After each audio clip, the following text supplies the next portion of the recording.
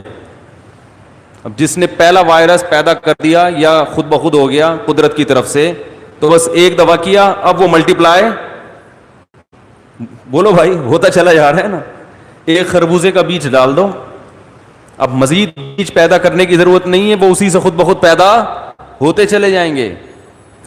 اسی لیے شاعر نے کہا ما قضا احد منها لبانته ولن انتهى عرب الا الى عربی, کہ اس دنیا میں آج تک کسی نے اپنی خواہشات پوری نہیں کی ہیں.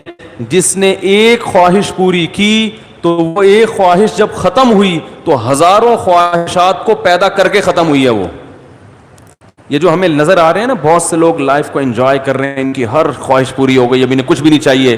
یہ آپ کو لگ رہا ہے کہ کچھ نہیں چاہیے, آپ کبھی ان کے پاس جا کے بیٹھیں گے تو پتا چلے گا کہ جتنا ان کو چاہیے اتنا ہمیں نہیں چاہیے.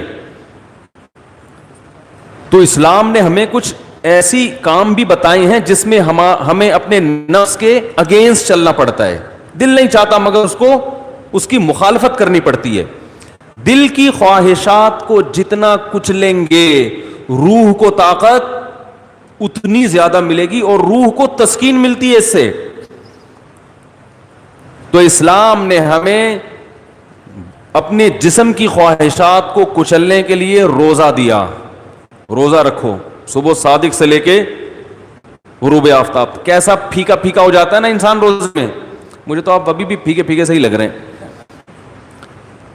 عجیب سا نہ کسی کام کا دل لگ رہا ہے, بیٹھے ہوئے ہیں, نہ گٹکا کھا سکتے ہیں, نہ پان کھا سکتے ہیں, نہ سگریٹ پی سکتے ہیں, نہ چائے پی سکتے ہیں, نہ کھانا کھا سکتے ہیں. سوکھا سوکھا سا منہ ہوتا ہے سب کا. روزے کی حالت میں دیکھو سب کی حالت کیا ہوتی ہے. کسی کام میں دل نہیں لگ رہا. اللہ نے کہا بس 1 نہیں 2 نہیں 3 نہیں 4 نہیں, کتنے 29 یا 30. آسان کام تھوڑی ہے. پھر ہاتھ باندھ کے اللہ کے سامنے کھڑے ہو جانا, نماز میں باؤنڈ کر لینا اپنے آپ کو. آج دنیا میں دنیا پرستوں کے لیے سب سے قیمتی چیز ٹائم ہے. وہ ٹائم کہتے ہیں کہ اتنی دیر ہم مسجد میں اللہ کے سامنے ہاتھ باندھ کر کھڑے رہیں, اس سے ہمیں ملتا تو کچھ بھی نہیں ہے. تو یہ تو ٹائم ویسٹنگ ہے. تو اللہ نے کہا کہ کرو یہ کام, تمہارا دل نہیں چاہتا مگر تمہیں کرنا پڑے گا. تو جب انسان بار بار بار بار اپنی خواہشات کے اگینسٹ چلتا ہے نا تو اس کی روح کو طاقت ملنا شروع ہو جاتی. اتنی روحانی قوت اس کے اندر پیدا ہوتی ہے, وہ کچھ کر کے دکھاتا ہے جس کا لوگ تصور نہیں کر سکتے تھے. یہ جو اسلاف کے واقعات ملتے ہیں, عشاء کی نماز میں کھڑے ہوئے اور فجر تک نماز پڑھتے رہے, یہ تو تواتر سے ثابت ہے. بعض لوگ اس کا مذاق اڑاتے ہیں کہ یہ ممکن نہیں ہے, اور بعض کہتے ہیں وہ حدیث میں تو آتا ہے کہ جس نے 1 دن میں 3 دن سے کم میں قرآن ختم کیا اس نے سمجھا ہی نہیں. اس حدیث کا مطلب کیا ہے وہ میں کسی اور موقع پہ بتاؤں گا, ورنہ وہ سارا موضوع چینج ہو جائے گا. اسلاف سے صحابہ سے تواتر کے ساتھ ثابت ہے کہ ایک رات میں ایک رکعت میں پورا قرآن ختم کیا انہوں نے. حدیثوں کا مطلب جو ہے نا پروفیسروں سے مت پوچھو, یہ صحابہ اور تابعین سے پوچھا کرو کہ کون سی حدیث کا کیا مطلب ہے. حضرت عمر رضی اللہ تعالی عنہ نے حضرت عثمان کی طرف ایک دن اشارہ کر کے فرمایا کہ مجھے اس شخص سے محبت کیوں نہ ہو, یہ وتر کی 1 رکعت میں پورا قرآن پڑھ لیتے ہیں. وتر کی جو 30 رکعت ہے نا, اور حجر اسود کے سامنے کھڑے ہوتے ہیں اور پوری رات 1 رکعت میں پورا قرآن. حضرت عمر کا اپنا معمول کیا تھا فجر میں اتنی لمبی نماز پڑھاتے تھے، آج تو ہم افورڈ ہی نہیں کر سکتے. صبح صادق کا وقت جب شروع ہوتا تو نماز شروع کی جاتی اور سورج نکلنے سے پہلے سلام پھرتا تھا فجر کا. کتنے گھنٹے کی نماز ہو گئی فجر کی. اور نماز میں تلاوت کرتے کرتے کرتے بعض دفعہ اللہ کے خوف سے رو کے گر جایا کرتے تھے. فجر میں حضرت عثمان رضی اللہ تعالی عنہ پوری سورہ یوسف پڑھتے تھے. ایک تابعی کہتے ہیں کہ میں نے سورہ یوسف حضرت عثمان کے پیچھے فجر میں سن سن کے یاد کر لی، زبانی یاد ہو گئی مجھے. کتنی لمبی لمبی ان لوگوں کی نمازیں تھیں، کتنی لمبی لمبی ان لوگوں کی دعائیں تھیں، کتنی. آج بالکل عبادت کا ذوق اور شوق ختم. اور پہلے عورتوں میں عبادت کا ذوق مردوں سے بھی زیادہ تھا. مرد تو وہ تھڑے چھڑے پہ جا کے بیٹھ گئے، دو چار لونڈے لپاڑے بیٹھ گئے، کچھ ادھر بات کر لی، کچھ ادھر چلے گئے، ڈبو اسنوکر. خواتین تو گھروں میں وہ تو عبادت میں آگے تھیں. آج سب کے ہاتھ میں کیا آ گئے؟ موبائل، واٹس ایپ، بس ہر وقت. میری والدہ اللہ ان کی مغفرت فرمائے، آخر عمر میں تقریباً 1.5-2 سال ان کا دماغ کام نہیں کرتا تھا. جیسے قومے کی کیفیت ہوتی ہے نا، یہ ہو گئی تھی کیفیت. تو ہوش نہیں تھے ان کو، کوئی بات بتاؤ سمجھ میں نہیں آتی تھی. لیکن تسبیح جیسے ہی پکڑاتے تھے نا، فوراً چلنا شروع، اور زبان بھی چلنا شروع. کیوں؟ لاشعور میں یہ چیز، بولو نا بھائی، بیٹھ گئی. کیونکہ زندگی بھر تسبیح پڑھی ہے نا، تو اب ہوش نہیں ہے. تو جیسے ہی تسبیح ہاتھ میں آئی، اللہ کا نام شروع. میرے بڑے بھائی جب سورہ یاسین کی تلاوت کرتے ان کے سامنے، تو سورہ یاسین کا تلاوت کے جو کوئی لفظ چھوٹ جاتا نا، تو وہ ان کی زبان سے نکل جاتا تھا. جیسے آخری لفظ آ رہا ہے نا مبین، تو وہ رک گیا تو وہ ان کی زبان سے نکل. ایک لاشعور میں سورہ یاسین بہت پڑھی ہے انہوں نے. تو میں نئی نسل کو دیکھ کے یہ پیشگوئی کر سکتا ہوں کہ جب ہمارا بڑھاپا ہو، اللہ ہم سب کو بچائے، تو پتہ نہیں ہمارا حال کیا ہوگا. ہوش میں نہیں ہوں گے. کوئی تسبیح لا کے پکڑائے گا تو ایسے لگے گا جیسے یہ پتھر ہے. جیسے ہی موبائل لا کے پکڑائیں گے نا، ٹھک ٹھک چلنا، فوراً سب سے پہلے لاک کھلے گا اس کا. حقیقت بتا رہا ہوں میں، کیونکہ لاشعور میں یہ چیز بیٹھ گئی ہے. موبائل ہے، فیس بک، واٹس ایپ، یوٹیوب، ایک دم چلنا شروع، ٹھک ٹھک ٹھک، میسج بازیاں. اور بھائی کیا کر رہی ہو؟ دوپٹہ کہاں سے خریدا؟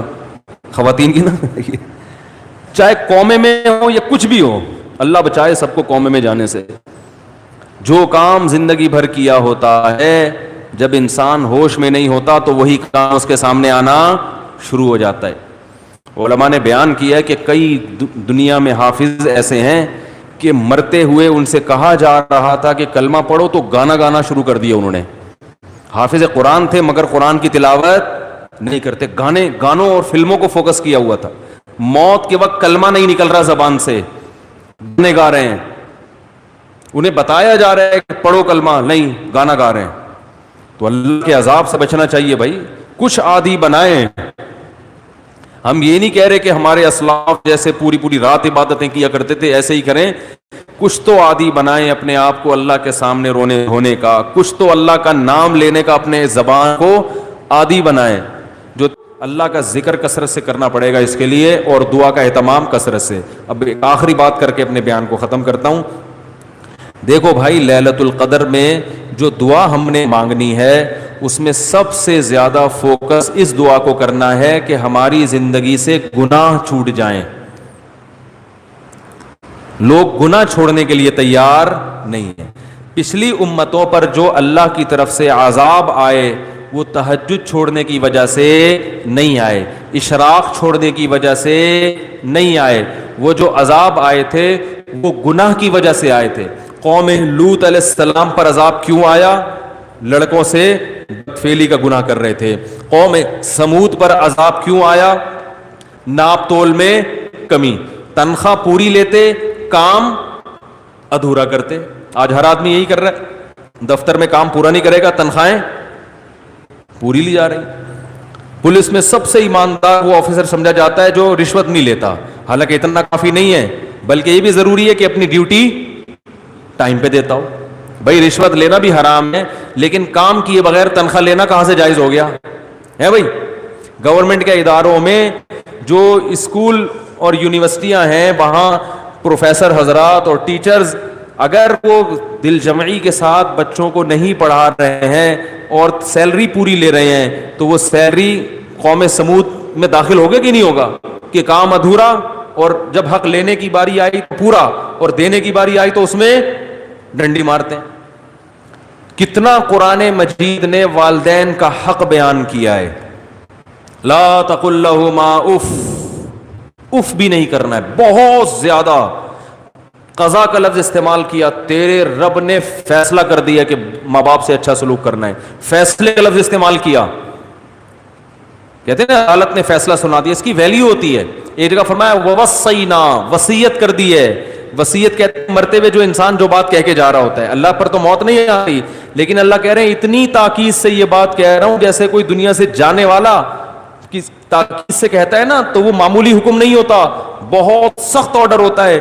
تو والدین کے بارے میں بھی اللہ نے کہا معمولی حکم نہ سمجھنا، بہت شدید آرڈر دے رہا ہوں کہ والدین کے ساتھ اچھا سلوک کرنا ہے، خدمت کرنی ہے۔ ایسے لوگ ہیں 10 سال سے والد صاحب قومے میں گئے ہوئے ہیں، خدمت کر رہے ہیں ان کی وہ۔ اور ایسے لوگ بھی میں نے واقعہ سنایا تھا نا پچھلے ہفتے کا، اپنے باپ کو لے کے جا رہے ہیں ہاسپٹل، باپ بول رہا ہے زیادہ، تو ابا کو کہہ رہا ہے ابا چپ کر جاؤ ورنہ عیدی سینٹر میں جمع کرا دوں گا، چپ کر جاؤ ورنہ اولڈ ہوم میں جمع کرا دوں گا، زیادہ نہیں۔ یہ بہت گھٹیا جملہ ہے، بہت غلیظ جملہ ہے یہ، آپ نہیں کہہ سکتے باپ کو یہ جملہ، وہ جو مرضی بولے، آپ نے بہرحال اس کی خدمت کرنی ہے، ماں کی بھی اور باپ کی بھی، بہت بڑا حق ہے۔ تو لیلۃ القدر میں ان گناہوں سے توبہ کرنی ہے۔ اگر توبہ کی توفیق نہیں مل رہی تو اللہ سے توبہ کی توفیق مانگنی ہے کہ اللہ میرے باپ کے ساتھ میرا سلوک اچھا نہیں ہے، تو مجھے باپ کے ساتھ نرم لہجے میں بات کرنے کی توفیق عطا فرما۔ مائیں بیٹیاں ماؤں کے ساتھ اچھا سلوک نہیں کرتی، گریبان پکڑتی ہیں ماؤں کا، تانے دیتی ہیں۔ کہیں شادی ہو گئی نا بچے کی غلط سسرال، ماں کو تانے دیں گی آپ نے کرایا یہ، وہ بھائی ماں کب بیٹی کے لیے برا سوچتی ہے؟ مقدر میں تھا، ہو گیا، آپ نے کیا یہ آپ کی وجہ سے ہوا ہے۔ بہت غلیظ جملہ ہے، تانے دیے جا رہے ہیں، برا بلا کہا جا رہا ہے۔ تو اللہ سے ان بیٹیوں نے ہاتھ اٹھا کے توبہ کرنی ہے، اے اللہ ماں کے ساتھ بدسلوکی اس جرم سے میں توبہ کرتی ہوں، اے اللہ تو مجھے اس توبہ پر قائم رہنے کی توفیق عطا فرما دے۔ نبی صلی اللہ علیہ وسلم نے فرمایا وہ عورت جنت میں داخل نہیں ہو سکتی جس کی موت اس حال میں ہو کہ اس کا شوہر اس سے راضی نہ ہو۔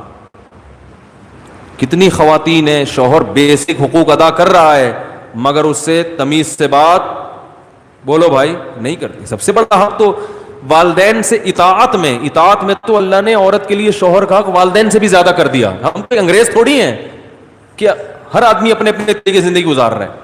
وہاں میاں بیوی کا تعلق ایک قانونی ہوتا ہے، وہ تمیز سے بات کرو تو ہم بھی کریں گے، نہیں تو تم بھی نکلو یہاں سے، ہم بھی نکلے۔ کوئی ریلیشن تھوڑی ہے، سوشل ڈسٹینس کے پیپر لیے ہوئے ہیں میاں بیوی نے عدالت سے، میاں ادھر سوئے گا بیگم ادھر۔ کوئی پوچھے بھائی وہ ادھر کیوں سو رہا ہے تم ادھر کیوں سو رہے؟ بھائی ہمارے پاس ڈاکومنٹس ہیں، گورنمنٹ نے ہمیں اجازت دی ہے کہ ہمارے آپس میں اختلافات، تم وہاں سو گے تم وہاں، تو بھائی وہ تھوڑا باہر نکل کے گلی میں سو جا پھر تو۔ یہ کوئی ریلیشن ہے؟ عجیب پاگلوں والی زندگی ہے۔ تو کتوں کو گلے لگا رہے ہیں، انسان انسان سے دور، تو قربانی دینی پڑتی ہے رشتے نبھانے کے لیے۔ تو شوہر کا بہت بڑا حق ہے کس پر؟ بیوی پر۔ عورت کو وفا کرنی ہے اپنے شوہر کے ساتھ۔ وہ اگر گھر میں نہیں ہے، سفر پہ گیا ہے، تو خیانت نہیں کرنی ہے، ایسے شخص سے بات نہیں کرنی ہے جس سے آپ کا شوہر بات کرنے سے خوش نہیں ہوتا، اجازت نہیں ہے آپ کو۔ جہاں میاں باہر نکلا فوراً فون ملا لیا، گپیں ہو رہی ہیں، میسج بازیاں چل رہی ہیں۔ اور مرد کو حکم ہے کہ وہ عورت کمزور اللہ نے پیدا کی تو اس کی کمزوری سے ناجائز فائدہ بولو بھائی نہ اٹھائے۔ آپ صلی اللہ علیہ وسلم نے حجۃ الوداع کے موقع پر جو خطبہ دیا نا، وہ آخری خطبہ، اس میں صحابہ کہتے ہیں ہم سمجھ رہے تھے کہ اب نبی دنیا سے جا رہے ہیں، تو آپ نے خطبہ دیا کہ اللہ نے ان عورتوں کو تمہارے ماتحت رکھا ہے، اس لیے نہیں کہ تم ظلم کرنا شروع کر دو، ان پر تمہاری اتنی اطاعت واجب ہے کہ تمہاری مرضی کے بغیر گھر سے نہ نکلیں، تمہاری مرضی کے بغیر کسی کو گھر میں داخل نہ ہونے دیں، اور تمہارے مال میں خیانت نہ کریں۔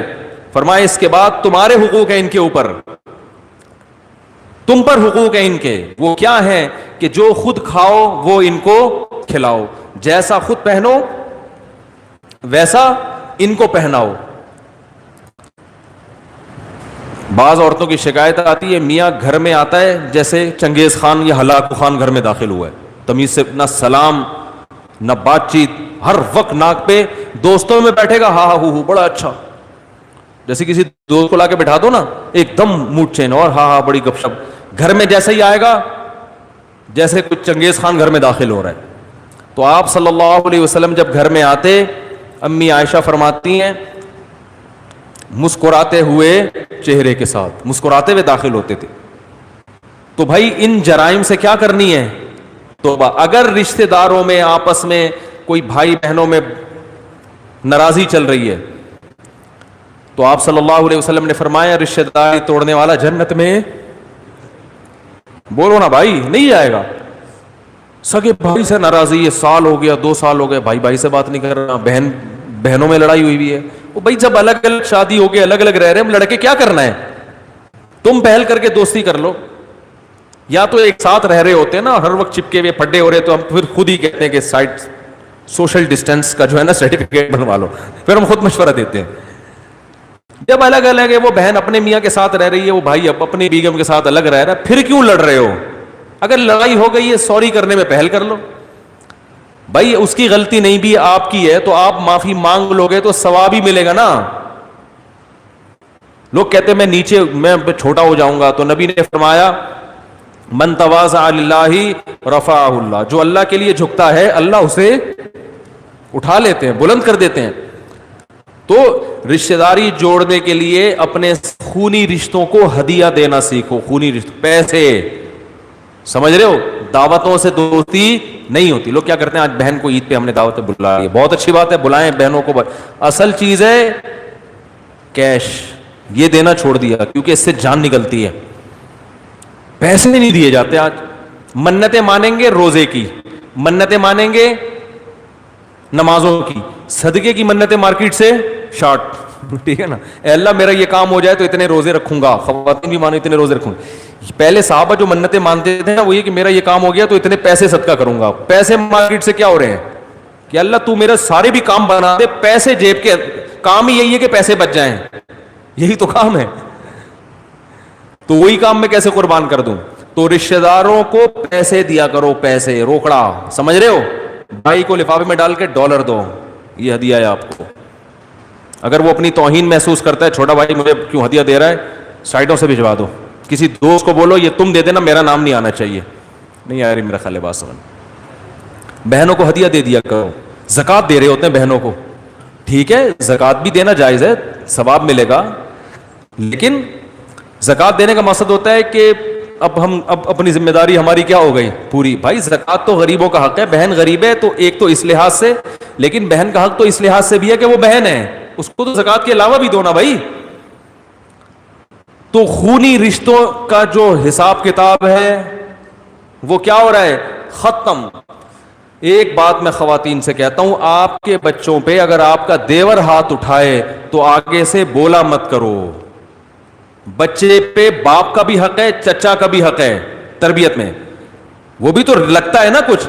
چچا نے اگر اپنے بھتیجے پہ سختی کی، ڈانٹ دی، تو بچے کو یہ نہ سکھایا کرو کہ تم کون ہوتے ہو میری اولاد پہ ہاتھ اٹھانے والے۔ بچے کو بتاؤ کہ یہ بھی آپ کے چاچو ہیں، ان کا بھی رشتہ ہے، یہ بڑے ہیں، اگر انہوں نے کبھی ہاتھ اٹھا لیا، کبھی سختی کر لی تو بیٹا برداشت کرنا ہے۔ فوراً لڑائی شروع ہو جاتی ہے۔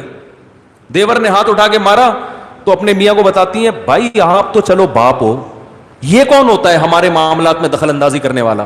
وہ پھر کبھی بھی دخل اندازی نہیں کرے گا، کہے گا جاؤ تمہارے بچے تم سنبھالو۔ پھر وہ جب بھتیجی بڑی ہوگی، اس کی شادی بھی گئی، فکر ہوگی بھائی تمہاری ٹینشن ہے، ہماری ٹینشن، ارے بول لو نا یار، نہیں ہے ہماری ٹینشن نہیں۔ پھر جب وہ بیٹا بڑا ہوگا، اس کو روزگار کی ضرورت ہوگی، چاچو بولے گا تمہاری ٹینشن ہے میری ٹینشن نہیں ہے. میں کیوں تعاون کروں بزنس میں اس کے ساتھ, میں کیوں جاب دلواؤں, میرے تعلقات ہیں, میں کیوں دلواؤں, میرا کیا ہے, ہاتھ تو اٹھانے دیا نہیں. اس وقت غیر تھا, اب اپنا کیسے بناؤں. ہم تو بھائی اپنے باپ سے بھی پٹے ہیں الحمدللہ, ابا سے تو بہت ہی پٹے ہیں, تمیز سے, طبیعت سے, اماں سے بھی پٹے ہیں, بھائیوں سے بھی پٹے ہیں. اور ہمارے بچے ہیں, ہمارے بھائی ان کو ڈانٹ دیں, ہم نے تو کبھی نہیں کہا کہ بھئی کیوں. ہم تو کہتے ہیں آؤ کبھی ڈانٹو کبھی پیٹو. اپنے بھائیوں کو ہمارا ابھی بھی بیان سننے میں تو بھائی کبھی کٹ لگائیں یار بچوں کی, ہمیں بھی اچھا لگے گا, بچوں کو احساس ہوگا بھائی یہ بھی کچھ لگتے ہیں. تو خواتین سے محبت کا حکم ہے, ان کو باپ بنانے کی اجازت بولو بھائی نہیں. اگر آپ کی بیوی آپ کے بھائی کو بچوں پہ سختی کرنے یا نصیحت کرنے نہیں دے رہی تو بیگم کو بتاؤ, بیگم اس میں تمہارا نقصان ہے, اس سے ریلیشن کیا ہوگا, کمزور, ریلیشن کمزور ہو جائے گا. اس سے کل میں زندہ رہتا ہوں نہیں رہتا کس کو پتا ہے, میں مر جاتا ہوں تو یہی باپ بن کے پالے گا اس کو. بھائی پالتے ہیں نا, چچائی تو پالتے ہیں پھر. تو اسی طرح ماموں ہے, ہم تو بھائی اپنے ماموں سے تک ڈانٹ کھاتے ہیں, اب تک ڈانٹ کھاتے ہیں. کبھی ہمارے ماموں نے آگے ڈانٹا ہو تو ہمارے ابا کو شکایت نہیں ہوئی, ابے تم کون ہوتے ہو آکے ایسا ہیں, میرے بچے ہیں سسرال کا, میں اپنے سسرال کی انٹرفیئرنس برداشت نہیں کروں گا. یہ اب کے ڈائلاگ ہے, پرانے زمانے میں اس کو بد اخلاقی سمجھی جاتی تھی, بدتمیزی سمجھا جاتا تھا اس کو. کیسے سمجھائیں بھائی, کاش پولیس کی سمجھ میں آ جائے تو پھر پولیس سمجھائے گی آپ کو, لیکن ان کو بھی سمجھانا بہت مشکل ہے. تو ماموں بھی بڑا ہے بھائی, وہ آپ کی ماں کی طرف سے بڑا ہے نا. ماموں نے آگے بھانجوں پہ ہاتھ اٹھا لیا تو شوہر بچوں کے باپ کو تکلیف ہو کہ تمہارے بھائی میرے بچوں پہ سختی کیوں کر رہے ہیں. بھائی تمہارے بھائی اس کے بچوں کے ماموں لگتے ہیں, تو ماموں کا حق ہے کہ بھانجوں کو سلواتیں سنائے, ڈانٹے. پٹھانوں میں ایک چیز بڑی اچھی ہے, کوئی بھی کوٹ کے چلا جائے, خاندان میں سب کو کیا ہوتی ہے, ٹائٹ ہے بالکل, فیملی ریلیشن بڑا مضبوط ہے. آپ کے پی کے جائیں پشاور اور یہ سوات وغیرہ, میں تو جاتا رہتا ہوں نا. کزن آئے گا نا, وہ کہے گا, بچے کھیل رہے ہوں گے نا, کزن بڑا کزن ہے, وہ آ کے بچوں کو چٹکی دکھائے گا, بولے چلو شاباش مغرب کا ٹائم ہو گیا, گھر سارے بچے اس کے بھتیجے بھانجے اپنے بچے سب ایک ہی طرح سے ڈیل کر رہے ہوتے ہیں. وہ نہیں دیکھتے کہ یہ میرا ابا ہے یا چاچا ہے یا تایا ہے, ماموں ہے. خاندان کا ایک بڑا آئے گا, چٹکی بجائے گا, بولے پتلی گلی سے نکلو, سارے چلے جائیں. کیونکہ خاندان کے سارے بڑوں کو باپ جیسا رائٹ ہی حاصل ہے. سارے ننیال کو ماں کے حقوق ہیں اور سارے ددیال کو باپ کے حقوق. تو یہ اللہ نے رشتہ داری جوڑنے کو فرض قرار دیا ہے, تو اس کو بھی کریں کہ بھائی اپنے خاندان میں اپنے بچوں کو بڑوں کا ادب سکھائیں, ان کو ورغلائیں نہ کریں. ہاں کبھی سختی کر لے تو الگ سے لے جا کے سمجھائیں, بھائی ایک چماٹ کافی تھا, 6 بلا وجہ لگا دیا آپ نے, الگ بچے کے سامنے نہیں. ایک تھپڑ تھا, چلو 2 بنتے ہیں, آپ بلا وجہ کوٹے جا رہے, اس سے تو بد اخلاق ہو جائے گا. تو سائڈ پہ لے جا کے چھاؤں میں آ کے بھائی ذرا ٹھیک ہے بھائی, بچے کو تو ہم یہی کہیں گے کہ 6 مارے, 6 اور مارنے چاہیے تھے, لیکن آپ تھوڑا سا خیال کرو. تھپڑ پہ آپ کا ہاتھ بھی دیکھو کتنا بڑا ہے, بعض لوگوں کا تھپڑ اتنا بڑا ہوتا ہے وہ ایک لگے نا تو پورا چھپ جاتا ہے. تو تمیز الگ سے, سامنے نہیں. تو رشتہ داری توڑنے کا جرم ہمارے معاشرے میں ہو رہا ہے. بینکوں میں سود لینے کا جرم ہو رہا ہے, سودی بینکوں میں سودی ملازمت کا جرم ہو رہا ہے, رشوت لینے کا جرم ہو رہا ہے, لڑکوں سے بدفعلی, لڑکیوں سے حرام دوستیاں, زنا, یہ سارے ہمارے معاشرے کے جرائم ہیں.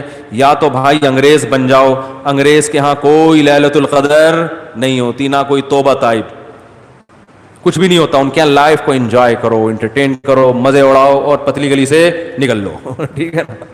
تو اگر یہ نظریہ ہے تو جتنی ٹینشن مذہب کی لی ہوئی ہے اتنی ٹینشن لینے کی بھی ضرورت نہیں. پھر تو نہ رمضان, نہ شوال, نہ تراویح, نہ عید. پھر کیا عید چاند 29 کا ہوتا ہے, 30 کا ہوتا ہے, پھر کیا کرنا ہے جب روزانہ عید ہے نا. پھر تو کل سے ہی پراٹھے کھانا شروع کر دو دن میں. آج 27ویں رات ہے, کل 27واں روزہ ہے, کل صبح اٹھ کے کھاؤ طبیعت سے, پھوڑو. انگریز تو سارے انگریز صبح اٹھ کے روزہ رکھیں گے, کل ہیں پھوڑیں گے, برگر کھائیں گے, پیزا کھائیں گے. ان کو تھوڑی اس سے ٹینشن ہے رمضان کیا ہے, شوال کیا ہے, حج کیا ہے, حج ہوگا کہ نہیں ہوگا. لوگ پوچھ رہے ہیں نا, گورے نے کبھی پوچھا حج ہو رہا ہے کہ نہیں ہو رہا, کہتے بھائی تمہاری ہڈی کا ہمارا نہیں ہے. تو یا تو مکمل گورے بن جاؤ, اور اگر مکمل گورے نہیں بن سکتے تو بھائی اگر آخرت پر ایمان ہے تو پھر بڑے بڑے جرائم. انٹرنیٹ پر بیہودہ فلمیں دیکھی جا رہی ہیں. کچھ چیزیں ایسی ہیں, بس یہ آخری بات کر کے بیان ختم کرتا ہوں, کچھ چیزیں ایسی ہیں جن کی باڈی کو لت پڑ جاتی ہے, تو ان میں صرف توبہ کافی نہیں ہوتی کسی سے کاؤنسلنگ کی ضرورت ہوتی ہے. جیسے چرس کی عادت پڑ گئی یا ہیروئن کی عادت پڑ گئی, کسی ہیروئن جی نے ہمارا بیان سنا اور توبہ کر لی جا کے, آئندہ ہیروئن نہیں پیوں گا, تو کیا خیال ہے نہیں پیے گا آئندہ؟ وہ تو ابھی پی کے آیا تھا نا, اس لیے توبہ کر لی, ابھی تو ٹھنڈا ہوا ہے. جب ہیروئن کی طلب پیدا ہوگی تو جسم مچلے گا, چاہیے چاہیے. مفتی صاحب بیان کر رہے تھے قرآن میں آتا ہے حرام, حدیث میں حرام, جہنم کی آگ, چولہے پہ جائے گا آگ دیکھے گا, بڑی خطرناک ہے بھائی. لیکن جو آگ اندر جل رہی ہے تو یہ باڈی کی ریکوائرمنٹ ہوتی ہے. تو ایسے ہیروئنچی کو کہا جائے گا بھائی ہیروئن سے توبہ بھی کرنی ہے اور فوراً قریبی ڈاکٹر سے رجوع بھی کرنا, کہ وہ ہیروئن کے علاوہ کوئی ایسا ٹیکا فی الحال لگا دے, چرس پہ لے آئے. ٹھیک ہے, چرس تھوڑی سی خالص چرس پہ لا دے آپ, وہ آہستہ آہستہ آہستہ آہستہ کیا کرے گا, چھڑوائے گا. تو جن لوگوں کو انٹرنیٹ پر فحش فلموں کی عادت پڑ جاتی ہے, یہ عادت باڈی کی ریکوائرمنٹ ہوتی ہے. پھر وہ توبہ کر بھی لیتے ہیں نا تو تھوڑے دنوں میں پھر خیالات, پھر ایک جسم جو ہے نا تڑپنا شروع ہوتا ہے. تو ایسے موقع پہ کسی اللہ والے سے اصلاحی تعلق بھی ضروری. اور میں ایسے نوجوانوں کو کہتا ہوں کسی ماہر نفسیات سے بھی رابطہ کرو جو خود یہ فلمیں نہ دیکھتا ہو, کیونکہ بعض ڈاکٹر خود ہی یہ کام کر رہے ہوتے ہیں, ان کو یہ برائی سمجھتے ہی نہیں ہے اس کو, کہنے کیا ہے نفسیات, انٹرٹین تھوڑا سا, وہ ان کے اپنے انگلش ہوتی ہے ان کی. بعض ڈاکٹر الٹا لوگوں کو الٹے کاموں پہ لگا رہے ہوتے ہیں, کہہ رہے ہیں یار اتنا بھی اسٹریس جو ہے نا لائف میں صحیح نہیں ہے, اسٹریس کو ختم کرنے کے لیے. حالانکہ اس سے اسٹریس ختم نہیں ہوتی, اسٹریس بڑھتی ہے. جیسے کوئی کہے اسٹریس ختم کرنے کے لیے ہیروئن پی لو, پینے کے بعد تو ایسی اسٹریس ختم ہوگی کہ آپ کو لگے گا دنیا میں مجھ سے زیادہ خوش کوئی ہے نہیں, لیکن اسٹریس اس سے بڑھتی ہے, پھر اور مانگے گا اور پھر اسٹریس سے ہی مر جائے گا وہ جا کے. تو ایسے ہی یہ جو فحش چیزیں دیکھی جاتی ہیں یہ اسٹریس کو وقتی طور پہ ختم کرتی ہیں, حقیقت میں یہ اسٹریس کو بڑھاتی ہیں. ایسا آدمی خوش نہیں رہ سکتا. تو کسی کو زنا کی عادت پڑ گئی اور کسی اور طرح سے اپنی خواہش پوری کرنے کی عادت پڑ گئی, انٹرنیٹ پر فحش فلمیں دیکھنے کی عادت پڑ گئی, تو توبہ بھی کرنی ہے اور ساتھ ساتھ علاج کے لیے جسمانی اور روحانی دونوں معالج سے رابطہ بھی کرنا. جسمانی معالج تو ماہر نفسیات ہیں, بہت سے ماہر نفسیات کو اللہ نے بڑی مہارت دی ہوتی ہے, ان سے رابطہ کریں. ملک میں بہت ہیں, کراچی میں بہت ہیں, ان کے پاس جائیں, بولیں بھائی اگر وہ کہنا کوئی فرق نہیں پڑتا, بولو بھائی فرق پڑتا ہے, مجھے یہ بیماری چھڑواؤ, ٹھیک ہے نا, مجھے یہ عادت چھڑوانی ہے, میں آپ کو فیس اسی چیز کی دوں گا, جس دن آپ نے چھڑوا دیا اتنے پیسے آپ کے, لیکن وہ ایڈوانس میں لے لیتے ہیں فیس. تو کچھ خرچ کرو نا اللہ کے لیے. تو ماہر نفسیات کے پاس بھی جائیں اور اللہ والوں سے اصلاحی تعلق بھی قائم کریں. کسی بزرگ سے بیعت ہو ان کو بتائیں. تو آپ کو ایک نسخہ میں ویسے ہی بتا دیتا ہوں کہ کوئی بزرگ نہیں مل رہے, بزرگ بھی مارکیٹ سے شارٹ چل رہے ہیں آج کل, لوگ کہتے ہیں, حالانکہ ہول سیل کے حساب سے بزرگ موجود ہیں, لیکن کسی بزرگ سے مناسبت ہونے میں ٹائم لگتا ہے. پھر بزرگوں کے پاس رش اتنا ہے کہ وہ نمبر ہی نہیں آتا لوگوں کا کہ وہ آپ کو ٹائم دے. تو اس میں پھر یہ ہے کہ اگر آپ کے ساتھ کوئی ایسا مسئلہ ہے تو بھائی کچھ علاج میں بتا دیتا ہوں. سب سے پہلا, تبلیغ میں 4 مہینے کے لیے نکل جاؤ. ایسی کی 4 مہینے تو کچھ دیکھنے کو نہیں ملے گا, اس سے نہ دیکھو جیسے گناہ کرنے کی عادت پڑتی ہے کر کے, تو چھوٹنے کی عادت پڑتی ہے چھوڑ کے.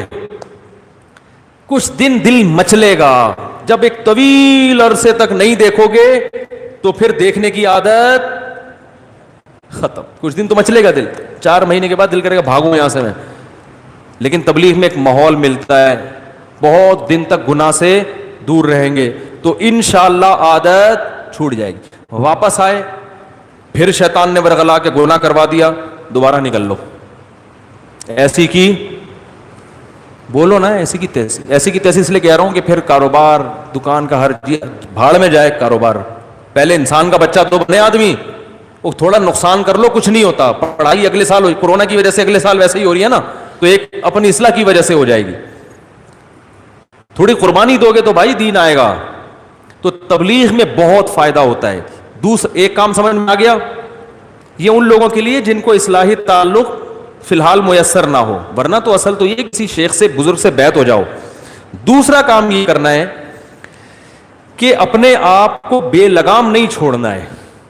آپ نے انٹرنیٹ پر بیہودہ فلمیں فحش فلمیں دیکھنے سے توبہ کر لی اور کوئی برائی سے توبہ کر لی, توبہ تو لازمی کرو, صحیح ہے نا, پکی ڈھکی توبہ. لیکن ایک ارادہ کرنا ہے کہ آئندہ مجھ سے اگر شیطان نے گناہ کروایا تو یہ گناہ فری میں نہیں پڑے گا. اپنے آپ کو بولو اس کی تمہیں قیمت, بولتے کیوں نہیں, دینی پڑے گی. اور قیمت اپنے جسم کو نقصان پہنچا کے بھی اور اپنے آپ کو مالی نقصان بھی پہنچانا. سمجھ میں نہیں آ رہی بات؟ پینلٹی لگے گی بھائی, جرمانہ ہوگا. اب وہ ہر آدمی اپنی تنخواہ کے حساب سے, آپ کی تنخواہ 1 لاکھ ہے, 10,000 20,000, اور خرچے بھی دیکھو نا, پتہ چلا جرمانہ اتنا دے دیا کہ کھانے کے لیے گھر میں روٹی ہے نہیں, فلمیں ہی دیکھ رہے سارا دن بیٹھ کے, اب کوئی کرنے دھرنے کا کام ہے ہی نہیں. اتنا زیادہ جرمانہ نہ ہو کہ بچے متاثر ہوں, ان کی فیسیں ہی نہیں جا رہی, یا کوئی چھڑے چھاٹوں میں, یہ کماڑوں میں زیادہ ان کے تو فیسوں کے مسئلے نہیں ہوتے, یہ زیادہ بیماری چھڑے چھاٹوں میں ہوتی ہے. اور جس چھڑے چھاٹ نے بیماری چھوڑی نہیں نا, کم وقت شادی کے بعد چھوڑتا نہیں ہے, پھر وہ دنیا چھوڑ دے گا, یہ بیوی چھوڑ دے گا, یہ بیماری نہیں چھوڑتا وہ. تو اپنے علاج کی فکر کرو, ورنہ قبر میں بھی یہی دل چاہے گا جن کو یہ لت پڑ جاتی ہے. تو کیا کرنا ہے, اپنے آپ کو سزا دینی ہے, مالی بھی اور جسمانی بھی. جسمانی سزا روزہ رکھ لے انسان, بھوکا پیاسا رکھے, صحیح ہے. یا روزہ نہیں رکھ سکتا, بھائی اگر مجھ سے یہ گناہ ہوا تو میں 24 گھنٹے کے اندر اندر 50 رکعتیں یا 100 رکعتیں نوافل کے پڑھوں گا.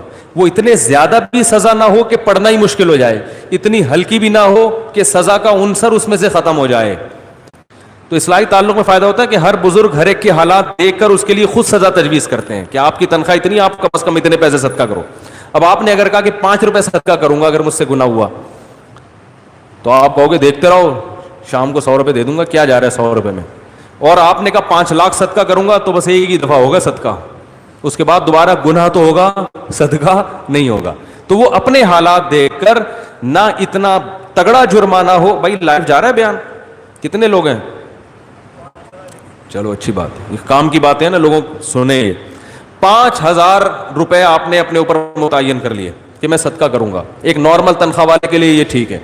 پھر یہ بھی دیکھنا ہے کہ یہ گناہ بار بار ہوگا تو بار بار صدقہ کرنا ہے. تو اتنی کیونکہ ایک دم سے نہیں چھوٹتی یہ چیزیں. حوصلے والے لوگ تو ہیں کہ چھوڑا تو بس چھوڑ دیا, لیکن ایسے حوصلے والے مارکیٹ میں شارٹ ہے نا. اصل تو حوصلہ یہ چھوڑ دیا تو چھوڑ دیا, ایسے تیسے مر جائیں گے نا, کوئی بات نہیں, مر جائیں. جگر مراد آبادی شراب سے توبہ کی تھی تو بیمار ہو گئے, مرنے لگے, تو ڈاکٹروں نے کہا, حکیموں نے کہا کہ تھوڑی سی پی لیں. انہوں نے کہا مر جائیں گے نا تو کیا ہو گیا بھائی, جنت میں چلے جائیں گے. جب شراب سے توبہ جنت میں جانے کے لیے تو کی ہے, تو مر گئے تو اور کیا چاہیے. لیکن ایسا اسٹیمنا یہ جگر کا ہو سکتا ہے, جس کے جگر نہیں ہے ہر ایک کے پاس ایسا جگر ہوتا نہیں.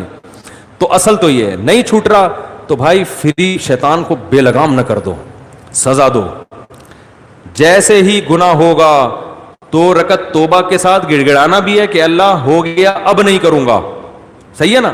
شیطان کہے گا پہلے بھی تو یہی کہا تھا اب نہیں کروں گا, دوبارہ یہی کہہ رہے اب نہیں کروں گا. تو شیطان کو بولے جب اللہ توبہ قبول کرنے کے لیے تیار ہے تو تیرے پیٹ میں مروڑ کیوں ہو رہا ہے, صحیح ہے نا. شیطان پتہ ہے توبہ چھڑوا دیتا ہے, کہہ رہا تیرے سے تو بار بار یہی کہہ کے جاتا ہے پھر کر لیتا ہے, تو چھوڑ اب نہیں کر. تو شیطان سے بول کہ جب گناہ کرتے ہوئے شرم نہیں آ رہی تھی, حالانکہ توبہ کر کے گیا تھا نا, تو توبہ کرتے ہوئے شرم کیوں آئے بھائی. شرم تو گناہ کرتے ہوئے آنی چاہیے تھی کہ ابھی توبہ کر کے گیا ہوں پھر گناہ کر رہا ہوں. کرتے ہوئے شرم نہیں آ رہی, گناہ کرتے ہوئے, توبہ کرتے ہوئے شیطان جو ہے نا آپ کو شرمیلا بنانے کی کوشش کر رہا ہے. تو کیا کرنا ہے, گناہ ہو جائے تو فوراً سب سے پہلے تو 2 رکعت پڑھ کے اللہ سے معافی مانگ کے توبہ, اور فوراً اپنے اوپر جو آپ نے پہلے سے سوچا ہوا تھا, اس وقت نہیں سوچنا, پہلے سے سوچا ہوا تھا اگر یہ گناہ ہو گیا تو اتنے پیسے صدقہ کروں گا, یا نہیں اتنے پیسے بھی اور اتنے روزے بھی, یا اتنی نمازیں. جسمانی سزا میں نماز یا روزہ, اور مالی سزا میں پیسے. بعض لوگوں کی طبیعت میں سخاوت ہوتی ہے, وہ گناہ کرتے ہیں وہ پورے پیسے ہی اڑا دیتے ہیں, ان پہ پھر اس کا اثر نہیں ہوتا. لہذا ہم دونوں سزائیں بتاتے ہیں کہ جسمانی بھی ہو اور مالی بھی ہو. سمجھتے ہیں کہ نہیں سمجھتے ہیں؟ تو یہ پھر خود سے متعین کرنا ہے. اس سے کیا ہوگا کہ چپت پڑنا جب شروع ہوگی, کہتے ہیں نا آئینہ بنتا ہے رگڑے لاکھ جب کھاتا ہے دل, کچھ نہ پوچھو دل بڑی مشکل سے بن پاتا ہے دل.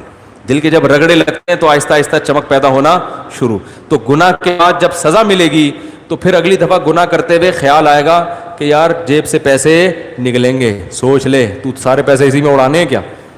لیکن ایک بات خوب سمجھ لو کہ پھر بھی گناہ ہو سکتا ہے, پھر صدقہ ہوگا, پھر گناہ ہوگا, پھر شیطان حملہ کرے گا کہ یار صدقہ کرنے سے بھی فائدہ نہیں ہو رہا, لہذا صدقہ کرنا چھوڑ دے. یہ شیطان کا حملہ ہے. فائدہ ہو رہا ہے, آہستہ آہستہ ہو رہا ہے, آپ کو محسوس نہیں ہو رہا. یقیناً جتنا پہلے کرتے تھے اس میں لازمی کمی آئے گی. سمجھ میں آ رہی ہے بات؟ کمی آنا شروع ہوگی. یہ ایسا ہی ہے جیسے آپ کو کسی نے کہا کہ جم جاؤ, ویٹ اٹھاؤ تو طاقت آئے گی. اب آپ نے پہلے دن بٹن اٹھائے نا تنکے کے دونوں طرف. ہمارے ایک دوست تھے بہت ہی باریک سے, کہہ رہے تھے میں چاہتا ہوں موٹا ہو جاؤں. میں نے کہا جم جایا کرو. تو میرے سے وزن ہی نہیں اٹھتا. میں نے کہا لائٹ ویٹ اٹھا لو یار, 5-5 kg اٹھا لو. کہہ رہے نہیں 5-5 kg. میں نے کہا 2.5 kg اٹھا لو. وہ واقعی بہت باریک تھے. کہہ رہے وہ بھی نہیں اٹھتا. میں نے کہا ایک تنکا لو, ایک طرف بٹن لگاؤ, ادھر بھی بٹن لگاؤ, ادھر بھی بٹن, وہ اٹھاؤ, یہ تو اٹھ جائے گا نا. میں نے کہا خود یہ بٹن اٹھائے ہوئے کہ نہیں اٹھائے ہوئے؟ کہہ رہے یہ تو آپ مذاق کر رہے ہو. میں نے کہا آپ کون سا, آپ بھی تو مذاق ہی کر رہے ہو بھائی. کوئی تو ایک حد ایسی ہوگی جہاں ویٹ آپ سے اٹھے گا. تو یہ بٹن اٹھاؤ تنکے سے, پھر 2 بٹن لگا دو, پھر ویسٹ کوٹ کے بٹن بڑے والے لا کے لگا دو. ایک دن آئے گا انشاءاللہ بٹن کی جگہ لوہے کی پلیٹیں آ جائیں گی. تو یہ کیوں ہے؟ فائدہ ہوتا ہے, نظر نہیں. آہستہ آہستہ اسٹیمنا بڑھتا ہے. باڈی بلڈر پہلے دن اگر دیکھے گا کچھ بھی نہیں ہے, 1 سال کے بعد دیکھے گا بولے گا بھائی پہلے تو ایسے نہیں تھے.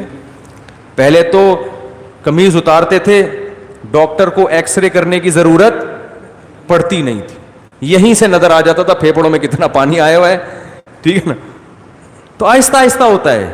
تو اسی طرح یاد رکھو, جب پینلٹی لگاؤ گے اپنے اوپر, جرمانہ دو گے, توبہ بھی کرو گے, لگے گا تو یہ کہ کوئی فائدہ نہیں ہو رہا, لیکن آہستہ آہستہ فائدہ.